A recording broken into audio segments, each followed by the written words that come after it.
Katika Mathayo sura ya 6 mstari hii niliyosoma, neno la Mungu linazungumza vizuri likionyesha mahubiri ya mlimani.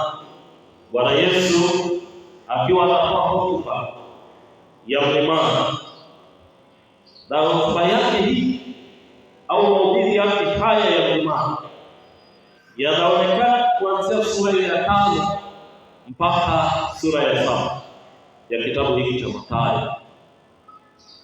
Na katika sura hii ya 6 tunaona anazungumzia juu ya usafi wa nia katika matendo ya ibada. Usafi wa nia katika matendo ya ibada. Sema usafi wa nia katika matendo ya ibada.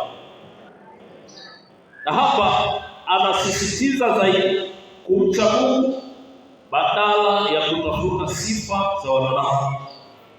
Kumcha Mungu zaidi. Anasisitiza hapa katika kusali, katika kufunga na katika kutoa sadaka.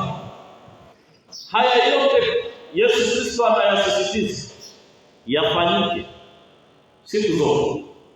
Sali siku zote, kutoa sadaka siku zote, kufunga kila wakati, lakini yafanyike kwa siri yako wewe na Mungu aonaye siri. Bwana Yesu asifiwe. Sio kwa kujionyesha, sio kwa kutaka wengine waone kweli sasa nimefunga, uone na midomo imepasuka. Sio kwa kujionyesha ya kwamba sasa kwa kweli nimefunga. Saa hii nimefunga, msinikaribie, msinisogelee.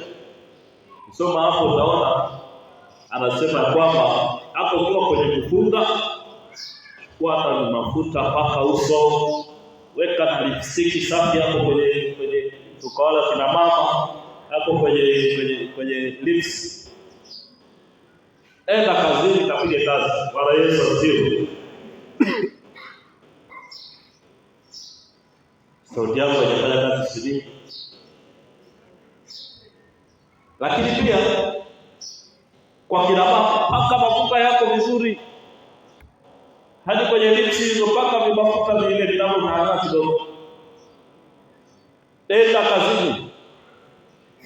Wakikwambia sasa ni muda wa chakula, twende tukale, naambia nakuja, tangulieni, sio nimefunga. Bwana Yesu asifiwe. Funga yako ni siri yako wewe na yule uliyefunga kwa ajili yake.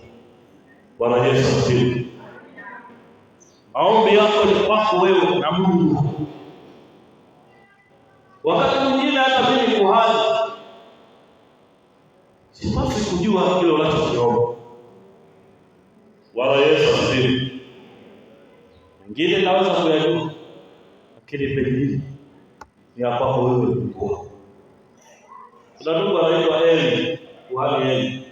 Akaja madhabahuni siku hiyo alikuwa zamu anahudumia hapa, akamwona mama anaitwa Hana. Hana alikuwa na mzigo wake mzito.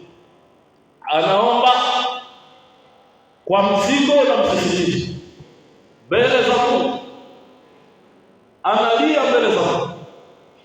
Analia madhabahuni. Eli kumtazama akasema, "Yesu mwanamke wewe, mpaka lini utaacha kulewa?" Bwana Yesu asifiwe. Eli wala hakujua kwamba huyu yuko amezama anaomba. Yeye aliona huyu jamaa amelewa. Hata kwenye Biblia kwenye Agano Jipya inazungumza msilewe kwa mvinyo bali kwa kujazwa Roho Mtakatifu. Kwa hiyo yule alikuwa kama vile mtu aliyelewa, lakini alikuwa ujazo wa nguvu za Roho Mtakatifu. Bwana Yesu asifiwe. Yuko madhabahuni na Eli alichomwambia, akamwambia nenda na Mungu akupe haja ya moyo wako. Hakumuuliza sana. Enda na Mungu akupe haja ya moyo. Bwana Yesu asifiwe. Yesu anasisitiza usafi wa nia katika matendo yetu ya kiibada. Unapotoa sadaka anazungumza mkono wa kushoto, wa kulia ukitoa, wa kushoto usijue umetoa nini. Kimsingi anataka kuonyesha kwamba yabaki huko ndani kwako moyoni, usionyeshe watu. Hii ilikuwa ni hotuba yake Bwana wetu Yesu Kristo, ambayo aliongezea pia kwenye sura hii, akionya kuhusu kuhangaika. Watu wanaohangaika, badala ya kuhangaika wanapaswa kutafuta kwanza ufalme wa Mungu.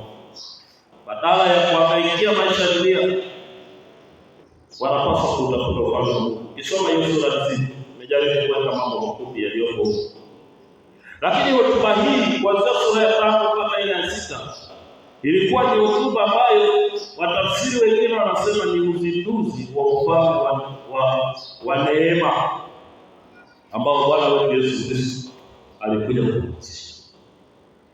Uzinduzi wa ufalme wa neema, kwamba tunayapata haya si kwa kuomba sana. Mpaka huko mtaa wa pili wanasikia anaposema basi kupalipa siombe tutaona pa. Lakini tunayapata haya si kwa sababu sisi ni waombaji sana. Hapana, Bwana Yesu asifiwe. Tunayapata haya si kwa sababu sisi ni waimbaji sana. Hapana, si kwa sababu sisi ni watu wale sana. Hapana, si kwa sababu sisi ni wahudhuriaji wa imani sana, hata mvua ikinyesha tuko madhabahuni. Hapana, tunayapata kwa sababu ya neema tu. Hata baraka kutoka neema. Na wakati mwingine tunaongeza pia kuja nyumbani mwa Bwana kuomba, kutoa sadaka. Kwa nini? Yeye ametupenda kwanza. Bwana Yesu asifiwe. Ametupenda kwanza, alikuwa msalabani kwa ajili yetu. Kwa hiyo kwetu sisi kuja kanisani ni wajibu. Tunatimiza wajibu wetu kuhakikisha tuko kanisani, ili hizo sifa zimpendeze Mungu.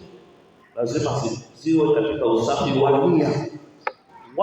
Tusiende kwa sababu watu waone watusikie. Tusione kwamba ili watu waone watusikie, kwamba tunajua kupangilia maombi, tutatoa sana. Hapana, tufanye ili Mungu aone kwamba kweli huyu mwanangu huyu ametoa kilichogusa moyo wake.